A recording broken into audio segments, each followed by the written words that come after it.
I never thought I'd be one of those people. You know, the ones posting anonymously online, pouring their heartbreak into strangers because they don't know where else to put it. I used to read these stories and think, that could never be me. I know my partner. We're different. I was wrong. Very, very wrong. And when I finally learned why my partner cheated, it didn't just break my heart. It shattered everything I thought I understood about love, loyalty, and the person I trusted most. Part 1. The relationship everyone envied. From the outside, our relationship looked perfect. We'd been together for 6 years. 6 solid, stable, adult years. No dramatic breakups. No screaming matches. No cheating, at least. None that I knew about. Friends used us as an example. My mom adored my partner. My friends joked that we were already married without the paperwork. We talked about the future casually but confidently. Kids. Someday, traveling more. Buying a place together when the timing felt right. And the thing is, I was genuinely happy. Not the loud, flashy kind of happiness. The quiet kind. The kind where you fall asleep feeling safe. The kind where you don't check their phone, don't question their late nights, don't worry when they say, "I'm just tired." That detail matters later. Part 2.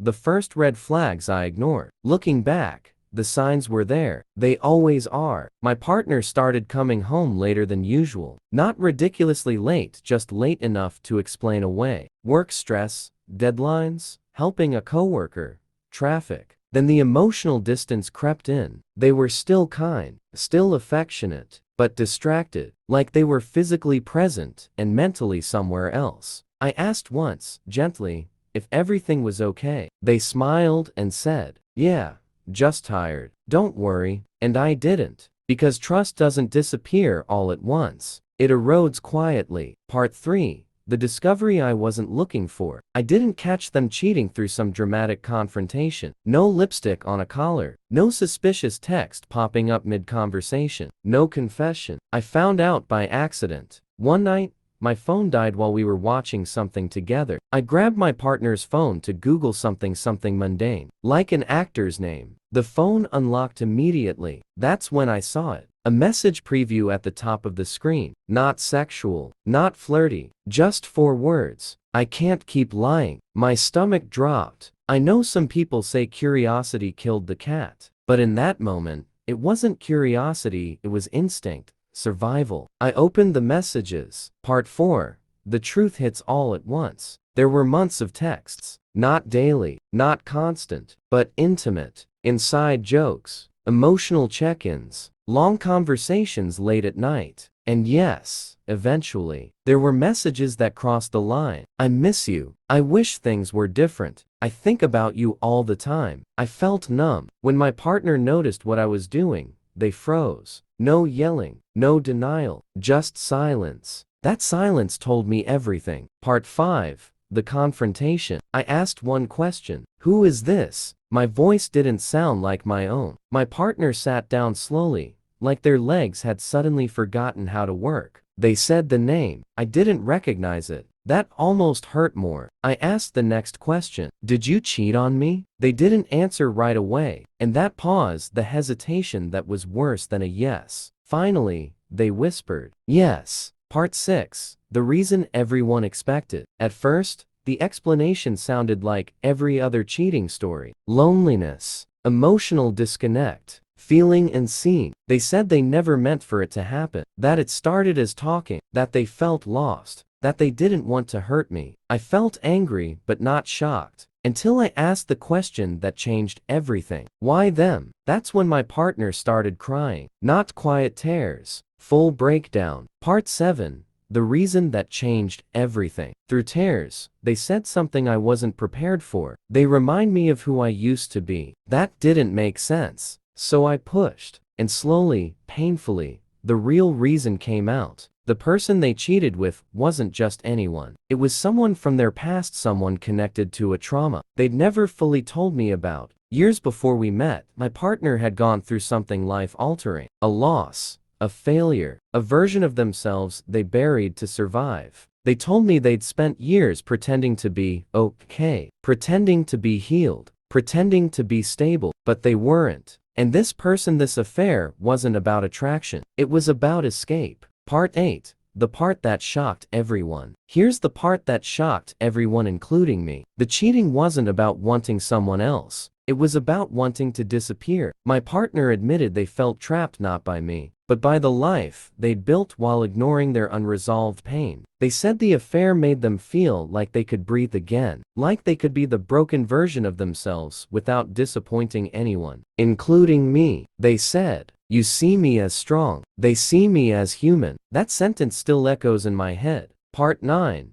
The aftermath. When I told friends and family, reactions were mixed. Some were furious on my behalf. Some said cheating is cheating no matter the reason. Others said it was complicated. And that was the problem. It was complicated because I could understand the pain without excusing the betrayal. I felt empathy and rage and grief all at the same time. Part 10. The hardest realization. Here's the hardest part to admit. I didn't just lose trust in my partner, I lost trust in my own certainty. I realized love doesn't protect you from being hurt. Communication doesn't guarantee honesty, and good intentions don't prevent bad decisions. Part 11. The choice no one could make for me. My partner begged for forgiveness. They cut off contact immediately, offered therapy, transparency, time. They said they wanted to fix things. But I had to ask myself one question. Could I ever stop wondering if I was just the safe choice? Could I live with loving someone who ran instead of asked for help? Part 12. What I chose. I didn't decide right away. I took space. I cried. I questioned everything. And in the end, I chose myself. Not out of anger, not out of punishment, but because love shouldn't require self-betrayal. We ended things quietly. No screaming, no drama, just grief. Part 13. The lesson I didn't want to learn. Here's what this taught me, something I wish I'd known earlier. People don't always cheat because they don't love you. Sometimes they cheat because they don't know how to face themselves. And that doesn't make it hurt any less. Part 14. Where I am now. It's been time. I'm healing.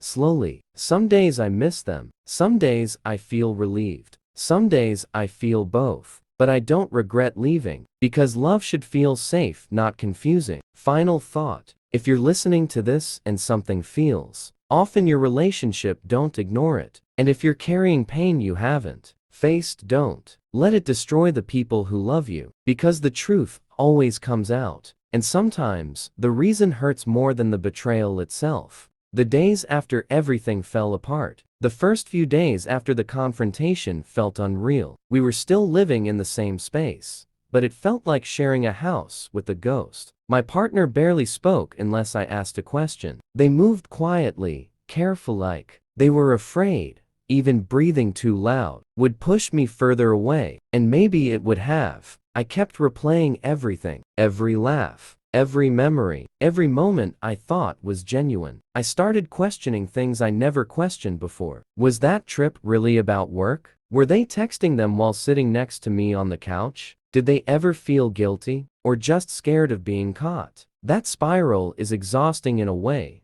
I can't properly explain. The apology that didn't fix anything. Eventually, my partner asked to talk. They said they wanted to apologize properly, so we sat down. They didn't defend themselves. They didn't minimize what they did. They didn't blame me. They said, "I destroyed something good because I was afraid to face myself." It sounded sincere, and that's what made it so dangerous. Because a sincere apology can trick you into thinking things can go back to normal. They cried again, told me they hated themselves for hurting me, told me they wished they'd asked for help instead of escaping. And for a moment, I almost forgave them. The question that wouldn't leave me alone. That night, after they went to sleep, I lay awake staring at the ceiling. One question kept looping in my head. Why didn't they come to me? If I was their partner, if I was their safe place, why did they choose a stranger from their past instead of the person right next to them? That question hurt more than the cheating itself, because it made me feel replaceable. Therapy didn't bring clarity, it brought truth. We tried couples therapy, not because I was sure I wanted to stay, but because I needed clarity. And therapy did something unexpected. It didn't convince me to leave. It didn't convince me to stay. It showed me who we really were without excuses.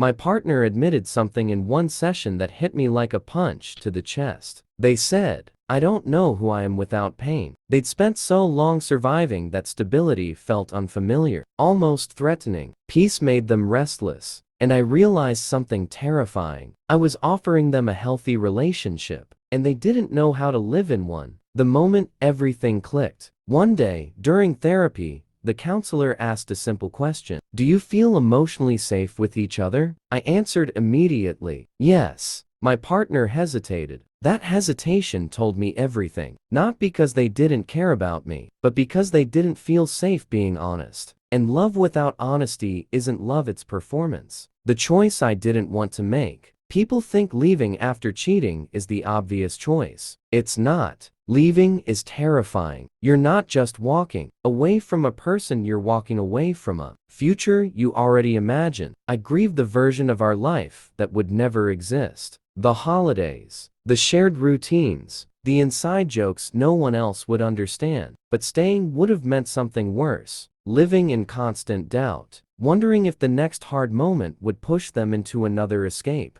I couldn't do that to myself. The final conversation, the last conversation, was quiet. No yelling, no accusations, just honesty. I told them I understood their pain, but I couldn't be collateral damage for it. They cried. They said they loved me, and I believe they did. But love isn't always enough. Sometimes it comes too late. Life after the relationship, the weeks after the breakup, were brutal. Some days I felt strong. Other days I felt like I'd made a huge mistake. I missed them. Then I remembered the betrayal. Then I missed them again. Healing isn't linear, but slowly, the fog lifted. I slept better. I felt lighter. I stopped checking my phone with anxiety. And that's when I knew I'd made the right choice. What this experience taught me. Here's what I learned, maybe the hard way. You can love someone deeply and still not be right for them. You can understand someone's pain and still refuse to carry it for them. And you are not heartless for choosing peace over potential. To anyone listening who's been betrayed, if you're listening to this and you've been cheated on, please hear this. Their choice is not a reflection of your worth. You didn't fail because you trusted. You didn't lose because you loved fully. If anything, you were brave.